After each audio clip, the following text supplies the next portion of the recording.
ඉතින් නියෝජ්‍ය ශ්‍රී Lanka The Voice of Children's Club Network ඉතින් අද අපි ආවිල් ඉන්නවා ළමා මිතුරු පරිපාලනයක් වෙනුවෙන් දකුණු පළාතේ මේ වැඩසටහන සූදානම් කරලා තියෙනවා. ඉතින් දකුණු පළාත් සභාව පරිවාර සහ ළමා ආරක්ෂක සේවා දෙපාර්තමේන්තුව සහ යුනිසෙෆ් ආයතන එකට එක්ක සංවිධානය කරන මේ වැඩසටහනේ අද ගොඩක් උදේවරු ඉඳන් ගොඩක් දේවල් ඉගෙන ගත්තා සහ ගොඩක් දේවල් මේ ළමා හිතකාමී පරිසරයක් නිර්මාණය කිරීම වෙනුවෙන් ගොඩක් දේවල් සැලසුම් දියත් කරනවා. ඉතින් මම දැනගන්න කැමතියි මේ වෙද්දි මාත් එක්ක ඉනවා යුනිසෙෆ් වොලන්ටියර් කෙනෙක් වෙන අපේ කදීජ අක්කා. ඉතින් මම දැනගන්න කැමතියි මේ තුල මොකක්ද අදහස මේ ළමා හිමිකම් මිතුරු පාලනයක් ගෙන යන්න මොකක්ද සැලසුම සහ මේ ප්‍රෝග්‍රෑම් එක තුල අද දවසේ අදහස ගැන.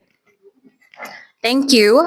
It's great to see Neogen, the voice of the Children's Club Network. And this is exactly what child-friendly local governance is about. It's about giving children, and as well as the Children's Club Network, a chance to engage with their local authorities so that the local authorities are able to respond to their needs and wants in that locality. So child-friendly local governance is basically about putting on that child rights lens and thinking about what's best for children, but also with children, bringing children to the table at the end of the day.